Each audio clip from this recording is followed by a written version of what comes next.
Are sober living homes effective? Yes, sober living homes are effective. Going back to your old environment after you get clean and sober, whether you go to treatment or you don't go to treatment, going back to your old environment, going back to where your old friends are, your old environment, your old activities, those are all the things that led to your drinking and drug use. 90%, over 90% of people that try to get clean and sober relapse within a year. That number goes down to about 50%. So you have a 40% better chance of staying clean and sober for at least a year if you stay in sober living for at least 90 days. Living new life is challenging, and your subconscious thinking got you to where you are today. So learning how to live life differently, learning how to deal with situations differently, learning how to handle life when you're triggered, learning how to handle it differently, it takes time. So being in a sober living environment around other people that are clean and sober, that want to be clean and sober, is going to be the best thing you can do.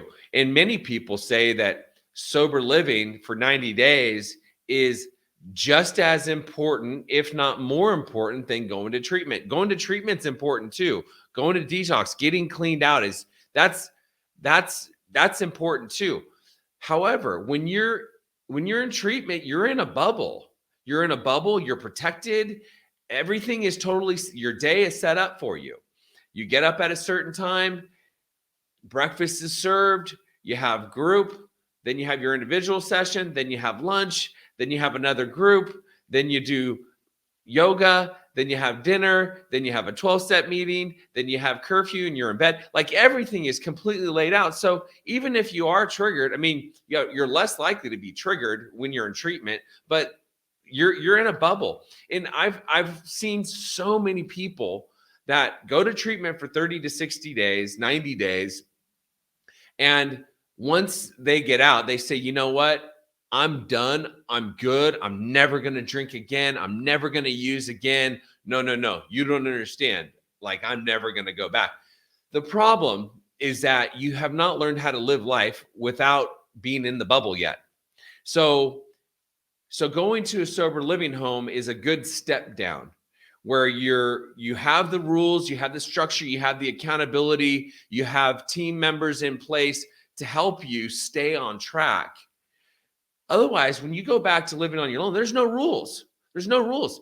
And you've lived life for so long a certain way. So having a community of other sober people in place to help you make good decisions, make healthy decisions, and continue working a 12-step program, that's going to be the best thing that you can do to give yourself the best chance of staying clean and sober long-term, at making it to a year.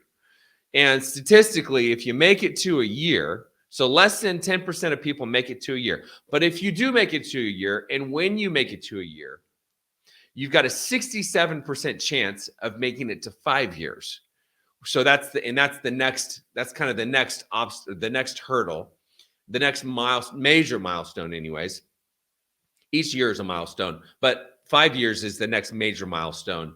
If you make it to 5 years, you have an 85% chance of making it for life. So setting yourself up for success right now, staying in a sober living environment, a high quality sober living environment, is going to help you in many, many ways.